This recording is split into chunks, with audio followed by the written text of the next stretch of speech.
Hi there, warm welcome. You're watching Blueprint Explosive Exclusive and I'm Meghna Dekha. Well, America has risen on the shoulders of migrant talent. And yes, Indian Desis have powered this rise of America. But their golden ticket to the American dream, the much coveted H-1B visa, has been rather elusive of late. Well, this year, under Trump administration, H-1B visas for Indian firms are at their lowest ever in a decade. Once it was known as the backbone of America's tech engine, is there now a slow shift towards only American-owned, American-headquartered IT companies? Well, it appears TCS and Infosys' loss is Apple and Meta's gain. Well, tonight, it was an unlikely conversation which has set off a very familiar debate. Asking pointed questions was Indian multimillionaire Nikhil Kamath of Zerodha fame. And in the other corner was American billionaire, the Tesla and SpaceX CEO Elon Musk. And on the table was the future of Desi talent in America, hopeful of clinching the coveted H-1B visa. A candid podcast between Kamath and Musk has hit a raw nerve for millions of Indian professionals watching expectantly, waiting for their H-1B visas. So tonight we are going to break down the numbers, the billionaires and the politics behind the Musk-Kamath conversation and why their chat has now resonated across living rooms from Bengaluru to the Bay Area in California. Let's, before we dive into the story, take a look at some of what it is that Elon Musk had to say when he was asked a pointed question by Nikhil Kamath about what he thinks about H-1B visas and Indians.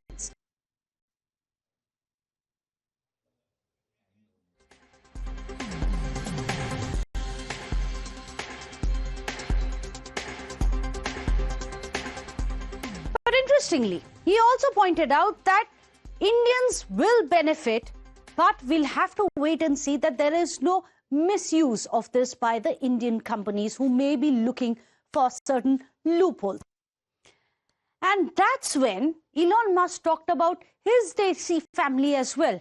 His partner, who's half Indian, and his son, whose middle name is derived from an Indian scientist. So we are going to circle back to the first point which was made by Elon Musk about how America has greatly benefited from Indian talent.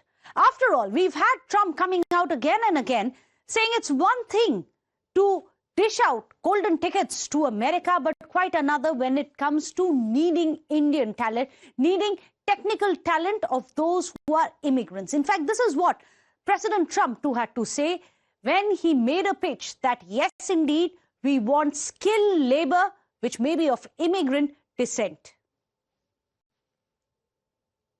Why'd you change your mind on H-1B visas? I didn't change my mind. I've always felt we have to have the most competent people in our country. We need competent people. We need smart people coming into our country. And we need a lot of people coming in. We're going to have jobs like we've never had before. Well, you just heard President Trump. He was asked about the U-turn on H-1B and he said, well, I have not made a U-turn. I am very consistent that we need smart people to come into our country. But before we dive into the story, let's take a look at some of the American billionaires. Why is it so important for America to have these immigrant billionaires who all, remember, began their journey on an H-1B visa? Well, at the top of that list, well, none other than Elon Musk. Well, remember, Elon Musk, he is, of course, the CEO of Tesla as well as SpaceX. He is originally from South Africa. He was born in South Africa. Then he was in Canada. He got his H-1B visa in the 1990s. Then, of course, his Indian origin, Satya Nadella, the CEO of Microsoft. He too got his H-1B. This is in the year 1994. Sundar Pichai, of course, just a short while back at the White House dinner, you had seen Sundar Pichai speaking to President Trump as well. Sundar Pichai is the CEO of Alphabet and Google, originally, of course, from India, and he got his H-1B visa somewhere in the 2000s. Then there is Andrew Ng. He's the founder of Coursera, among several other companies, including Google Brain. He's originally from Hong Kong. The year of his H-1B visa is not known, but it is believed that he too acquired H-1B visa as he went there to study in the 90s to America. So this is just a small list of the many billionaires that we've seen in America rising up from the H-1B visa that has become the highway for the billions that America is making. And that is, of course, Indian talent, immigrant talent. So let's tell you about the top 7 IT firms who have received only, and surprisingly, this year itself, they have only received 4,573 H-1B petitions, which have been approved for initial employment in this financial year. So essentially, we are going to be explaining to you how this year, the number of H-1B visas which they managed to get has seen a drop by 70% as compared to 2015. 70% less of these firms are getting their H-1B visas clearer. And if you compare the numbers to 2024, it is 37% less this year itself. Now, this is according to the National Foundation for American Policy. And you have the numbers there on your screens. 2015, it was 14,792 H-1B approvals. In 2024, that number stood at 7,290.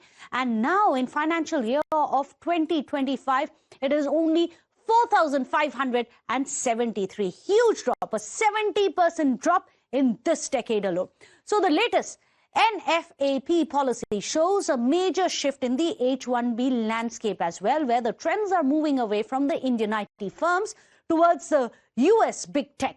In fact, watch on your screens how Amazon, Meta, Microsoft and Google occupy the top 4 positions for the new H-1B approvals for the first time, and only one Indian firm makes the cut, which is TCS. We are showing you how the rejection rate for the H-1B visas for TCS is much higher than the American firms.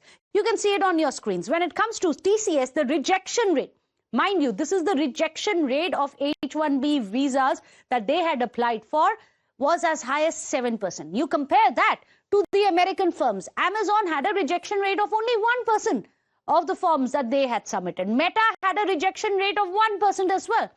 Microsoft's H-1B rejection rate was 0.4%. Google only came in at 1%. But when it came to an Indian firm, that of TCS, it was 7%. So here are the other Indian IT firms who have felt the pinch this year when it came to getting H-1B visas for their recruitees. Of course, we told you about the Tata Consultancy Services. You have Infosys, HCL Technologies, Wipro, Tech Mahindra, LTI, Mindtree. All of these used to be the big IT tech companies with the maximum amount of H-1B visas which they managed to procure. This time, most of them don't even make it to the list of the top 5. Well, keep in mind, viewers, earlier this year, the Trump administration had also dramatically reshaped the entire H-1B program on the financial side as well, introducing a hefty $100,000 visa fees. Well, there on your screens. Before September 2025, it was somewhere between $2,000 to $5,000, the cost of one H-1B visa, the initial admission that you had to pay along with it. And after September 2025, that amount was hiked up to $100,000. So the question that we are asking, isn't it ironical that on one hand, you have the billionaires of America, many of them Indian as well, whose path towards these billions have been paved through the H-1B visas. Elon Musk is, of course, one of them. And isn't it ironical, for MAGA dream to come true, which is make America great again, you need the H-1B talent as well. So let me go across to our panelists. Today, joining us on the show, we have Kanishk Agarwal, the CTO of Judge Group in India, based out of Bengaluru, and also a company which does apply for a lot of H-1B visas as well. Then we have Purvi Chotani, who's joining us, a U.S. immigration attorney from LawQuest. She's based out of Florida. Purvi, I'm going to come to you first. Interesting advice coming in from Elon Musk, a reminder, should we call it, to the Trump administration that you can't do without Indian talent? After all, it is the Desi talent that you have greatly benefited from. A reminder, do you think, will be heeded? So at the end of it, President Trump is a businessman. And when business leaders like Elon Musk tell him something, and I'm sure the others are also telling him, I'm sure he's listening. But there will be a little bit of lag in what he's saying to the public just now and what really transpires. Because we've seen many of these things announced and then there is backtracking on it, or there is modification or moderation. So we are expecting such moderation soon. We have to wait and watch. I don't think the future is bleak for H-1B visas, because even when you spoke about the 1% rejections for Amazon, you must remember that the large number of H-1B candidates that the big IT companies in America are sponsoring are also Indian nationals. Fair enough. So 70% of all the H-1B visas generally go to Indian nationals. So I think that the program is not going to get impacted so badly. It's just going to change in the way it's going to be implemented. It could impact the Indian IT companies at the lower end of the employees, that is the entry-level employees, but really extraordinary talent or advanced skilled talent will not have a problem. So let me put that across. To Kanish. Kanish, it's interesting because earlier you had President Trump saying, I'm going to quote him here, that he's going to welcome skilled immigrants into the country who are going to be teaching American workers to develop certain complex products. He said, after all, a company cannot open up a big computer chip plant with people who don't even know what a chip looks like. But on the ground, now we have reports which are coming in, substantiated with data on our screens as well, that TCS does have a 7% rejection rate as compared to American firms. Is the focus now going to be, let's not look into whom they are hiring, but is the focus going to be American-owned and American-headquartered firms over Indian firms? Does it work like that? I think from a country perspective, I think now talent is more of a geo-economic strategy and no longer an HR strategy. So if you look into the US firms and the Indian firms in US, I think the focus was more on, having talent available cheaply in US, and they were handling a lot of things that were a part of the operations, low skill level.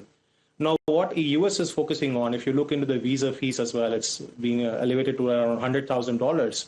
So that means the focus is only on the strategic skills. They want to build on AI, robotics, semiconductor chip design, automotive. So these are the skills that can afford, $100,000 fee easily. And that's the focus of US. They want to ensure that the talent that they retain in US has to be of specialized skills and not people that are operations that creates a bottleneck for them. So that's a geo-economic strategy that they're playing. And it will open the shores for India and other countries as well to retain. So I think the focus now for the firms in US is retaining their existing talent rather than hiring new talent.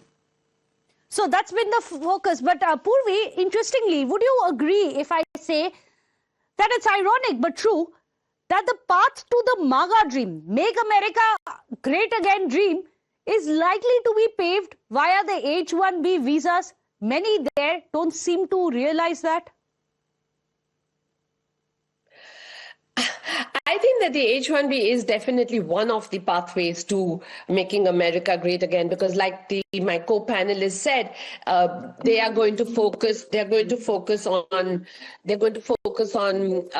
high-level talent, not on the low-level talent. So yes, that is going to make America great again.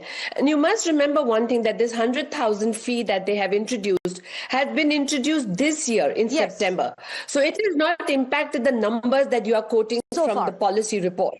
No, it has not impacted those numbers. Those numbers, according to me, have been impacted by a couple of other things. There's been a slowdown in the approval rates itself. The processing time is taking much longer. What is also we are seeing is that we are receiving less RFEs, so they're taking longer, but we're getting more approvals in our mid and small size company clients. Okay. But one more thing that is happening is that Indian companies have already started looking at other ways of doing business with America. Absolutely. So I would say that we've already seen a drop in the number of applications being filed also. Okay, And that's one of the interesting. things that contributed to that was the $215 We know that the number of Indian fee. students to America has declined as well, Purvi. Yes, absolutely. Because they're realizing that now the American dream is not as easily accessible to foreigners as it was before. They realize that. So there is a shakedown in the world for sure. Like my co-panelist said, geopolitical shakedown. Yeah. Ganesh, what next? Because many are sensing an opportunity in this entire turmoil. You have several countries who are openly wooing Indian tech talent as well, such as Germany, who are saying, well, you can't get an H-1B, then why don't you come join us? And those are the avenues which, again, you'll have Indian IT talent and also other skilled labor be looking into. Yeah, I agree. I think earlier in 1990s, it was that talent needs to move where the opportunities are, right? Right. But now opportunities are where they move, where the talent is. So I think it's advantage India. It's a flip of traditional immigration power dynamics, I believe, because now a lot of the countries are interested in Indian talent. And when it comes to India, it has a very good pool of data engineers, cloud engineers, AI practitioners, and everything. And I think a lot of GCCs are also moving to India. So I think we have around 1,400 GCCs. A lot of them, I think more than 80% of them are American GCCs in India. So it's more around innovation, co-innovation here. I think the businesses will not shy away from opening new offices here and thriving the economy of India. So I believe that that's a strong viewpoint that right from Bangalore, Hyderabad, Chennai, these will become talent clusters for specialized skills, and that will help our economy. Absolutely. It is going to power India's economic growth as well. But then we are just going to play out these visuals because this is coming in from the last official White House dinner. And you'll see President Trump there with Sundar Pichai, a billionaire of Indian descent, went to America on an H-1B. You can also see Satya Nadella. And once the camera pans, you'll also be able to see Elon Musk, who's really kicked off this entire storm over H-1B. Remember, all these billionaires went to America, had the American dream. For them, their golden ticket was the H-1B. That perhaps will be the way forward if Trump wants to continue making America great again, not to overlook the Desi talent. Well, really appreciate it, Kanishk as well as Purvi for joining us here on the show. Without a short break, don't go anywhere.